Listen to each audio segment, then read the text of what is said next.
Ce JT Comics est officiellement placé sous le signe de l'argent et d'ailleurs j'ai créé ma start-up avec un concept révolutionnaire.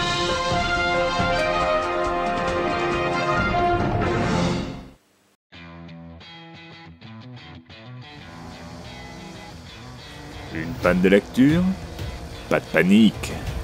Appelez Ubercomi. Lisez du transmettre. Ubercomi, les meilleurs conseils lecture livrés directement à domicile. Bon, il est un peu monomaniaque, mais bon.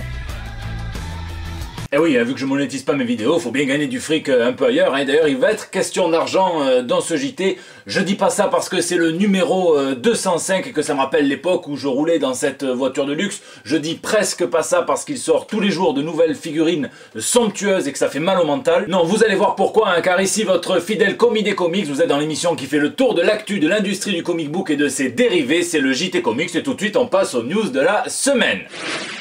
Oh la boulette! Quand on n'a pas d'argent, certains pensent que la meilleure manière c'est le vol, Alors non, cette news ne va traiter ni de Frankie Zapata, ni de Jérôme Cahuzac, mais bel et bien d'un couple américain habitué à casser des entrepôts qui sont tombés un jour sur des magazines pour enfants remplis de super-héros en costume qui se tapaient dessus des comics. Il n'y a pas forcément de numéros ultra rares, ultra chers dans ce qu'ils ont volé, mais de toute façon peu importe, puisque faisant feu de tout bois, ils se décident d'aller vendre leur butin au comic shop du coin. Sauf que ces abrutis sont allés vendre les comics qu'ils avaient dérobés à la personne à laquelle ils les avaient volés, puisque l'entrepôt appartenait à Martin Casas, propriétaire également du comic shop local. Il n'était pas sur les lieux quand le couple est venu déposer les comics, leur nom, leur prénom ainsi que leur numéro de téléphone, dans l'espoir d'obtenir la meilleure des estimations. Il n'a évidemment pas fait son micromania, il a proposé une très belle somme de cash pour que le couple leur applique en express.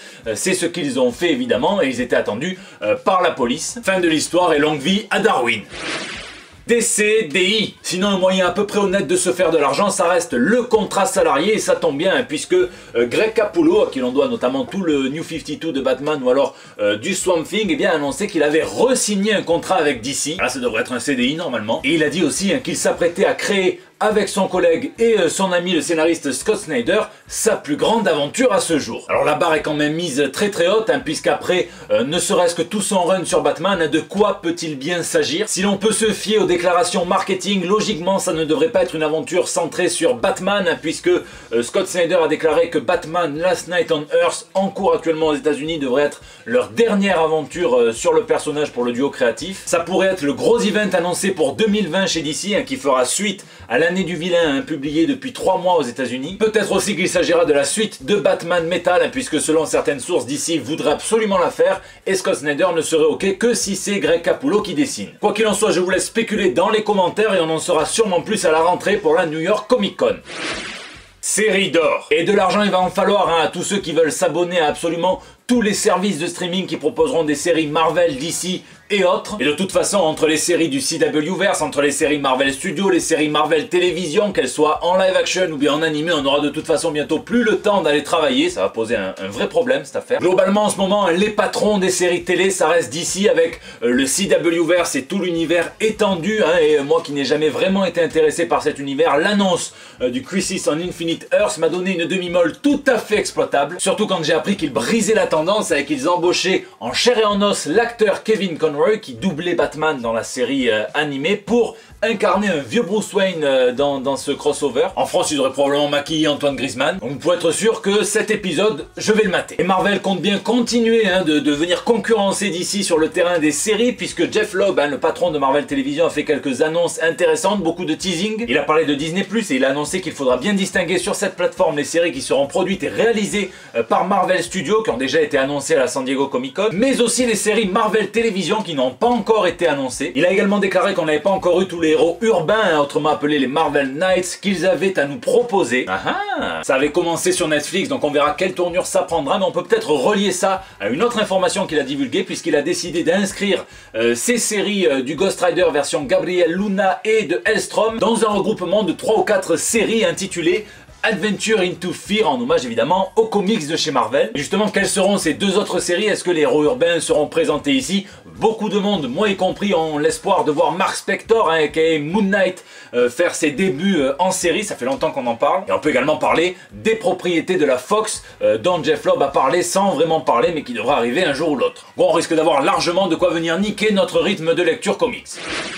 Adjugé. Et puisqu'on parle d'argent, je vais dire des chiffres. 55 000 $, c'est le prix auquel a été adjugée la première tenue de combat de Daredevil qu'on voit dans l'épisode 12 de la saison 1 sur Netflix. Je vous en ai déjà parlé il y a un moment, je suis ça de très près, mais Marvel Television se sépare grâce à des enchères de plus de 800 accessoires qui ont été utilisés sur quasiment l'ensemble de leur série télé. Les enchères vont durer 2 jours. Hier, j'ai fait un petit live Instagram pour suivre les premiers objets, dont notamment cette tenue, mais aussi certaines unes du Daily Bugle. Par exemple, celle-ci est partie à 750 $, celle-ci à 1100 $, celle-ci qui a été dessinée par Joe Quesada dans le style d'Alex Malev est partie à 850 $ seulement. Il y avait aussi les unes qu'on peut voir affichées derrière le bureau de Ben Udrich, qui sont à peu près le seul lien entre les séries Netflix et le MCU. Il y avait celle sur Hulk qui est partie à 1200 $, la peinture fétiche de Wilson Fisk qui a été adjugée à 6250 $, les deux Billy Club là, de Daredevil sont partis à 8000 $, la boîte aux lettres de Frank Castle est partie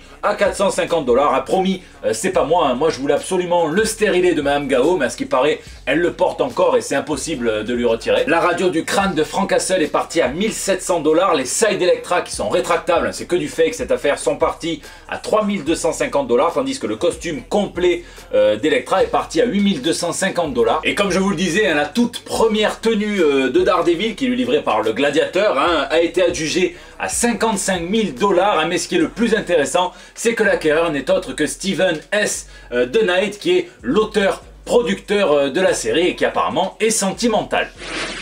RIP, la seule richesse que l'on emporte au-delà finalement, c'est l'or qu'on a littéralement dans les mains. Et c'est le cas d'Ernie Colon, un dessinateur de talent à qui l'on doit notamment la co-création d'Améthyste ou d'Arak chez DC, mais aussi de l'entreprise Damage Control chez Marvel. Il a supervisé les publications de Flash, de Green Lantern ou encore de Wonder Woman en tant qu'éditeur. Il maîtrisait vraiment son médium, son art, comme on a pu le voir notamment sur sa Vampirella, sur son Casper ou alors sur ses publications un peu plus non fictionnelles, notamment l'adaptation d'un rapport sur le 11 septembre en comics. Il fait clairement partie des maîtres, et donc au revoir à lui. Insolite. S'il y a bien un milieu qui brasse du fric, c'est celui du sport, enfin celui du sport à haut niveau. Oui, parce que si les grandes ligues des Émirats, Conforama ou autres Orange Vélodrome ont clairement le budget des Vengeurs et des Grands Jours, bien pour les petits clubs locaux, on est clairement sur un budget de Spider-Man dans les premiers temps. En tout cas, les sportifs aiment la culture populaire, aiment les comics, et cette semaine on a pu le voir avec deux sports bien différents. Le premier qui n'est pas trop culturellement implanté en France, ça c'est le baseball, et pourtant ça se joue avec une batte, ça plaira à Negan, ça se joue avec une balle, ça plaira à Crypto, mais ça se joue aussi avec un gant, et justement ça plaît bien à Thanos, et Joe Musgrove l'a bien compris puisqu'il s'est fait un gant customisé à l'effigie du gant de Thanos dans Avengers Infinity War, et avec ça il peut transformer n'importe quelle batte de baseball en prothèse mammaire de taille à peu près raisonnable. L'autre sport a un peu plus ses entrées en France puisqu'il s'agit du catch, et qu'on a vu le catcheur canadien Johnny Gargano s'inspirer d'un héros local canadien pour sa tenue, puisqu'il est venu habillé en Wolverine en mode old school. C'est super classe, et j'imagine que venir en Sasquatch ça lui aurait tenu un peu trop chaud. Lisez, lisez et lisez. Si vous êtes valentinois, n'hésitez pas à lire cette affiche puisqu'on se retrouve dans pile un mois, les 14 et 15 septembre prochains pour le Mangalaxy, la 4e édition. Je serai présentateur et j'animerai notamment les conférences et échanges entre le public et les acteurs, notamment Bogotier de Kermoal, Philippe Pétieux, Véronique Auguro, entre autres les Simpsons, et Brigitte Lecordier. Je ferai un quiz avec les lots qui sont gentiment offerts par Panini Comics. En plus, moi j'aime bien régaler tous les participants, donc merci Panini. Bref, n'hésitez pas à venir, je sens qu'on va bien s'amuser. Bon, sinon cette semaine j'étais clairement en mode théorie du médium, puisque j'ai relu quelques chapitres de l'excellente conversation entre Will Eisner et Frank Miller, et que j'ai relu entièrement Understanding Comics, donc l'art invisible, qui est clairement un des ouvrages de référence sur le médium, avec l'autre justement de Will Eisner, l'art séquentiel de Will Eisner. J'étais également en mode avant-première, puisque j'ai eu l'honneur, grâce à mon poteau Juando, de lire son prochain comics chez Aftershock, qui s'appelle Bad Reception. C'est un thriller sur fond de nomophobie, c'est la dépendance et donc la peur d'être séparé de son smartphone. Rien à voir avec ceux qui détestent les homosexuels. C'est un auteur qui prône la déconnexion totale et qui va tenter l'expérience lors de son mariage avec la star numéro 1 des réseaux sociaux, dont tout le mode de vie tourne autour de ça. Et une fois déconnecté, eh bien, tout peut arriver. L'exposition est super, Juando maîtrise clairement son art et c'est un avant-gardiste ce monsieur, donc il me tarde vraiment le chapitre 2. J'ai également eu l'occasion de lire un petit extrait du livre de Siegfried Wurz chez Third Edition qui paraîtra en septembre et qui s'intitule « Qui est le Chevalier Noir ?» En tout cas ça promet, vous allez voir que la réponse est un peu plus compliquée que c'est Bruce Wayne. J'avais pris un grand plaisir à le lire en VO. iComics m'a envoyé Le Monde selon Rick, donc les meilleures citations de Rick Sanchez. Je voulais voir un petit peu ce que ça donnait en français. J'ai lu que 2 chapitres, c'est une traduction de KG Ben, donc du studio Macma. Et sincèrement, même quand on est habitué au Rick en VO, parce que je trouve que c'est le meilleur des Rick possibles, eh bien ça rend super bien, donc je le conseille à tous les fans de Rick et Morty. D'ailleurs je répondrai à quelques commentaires en dessous de la vidéo avec des citations de Rick, voilà, je m'emmerde même plus. N'hésitez pas à me dire ce que vous avez lu cette semaine,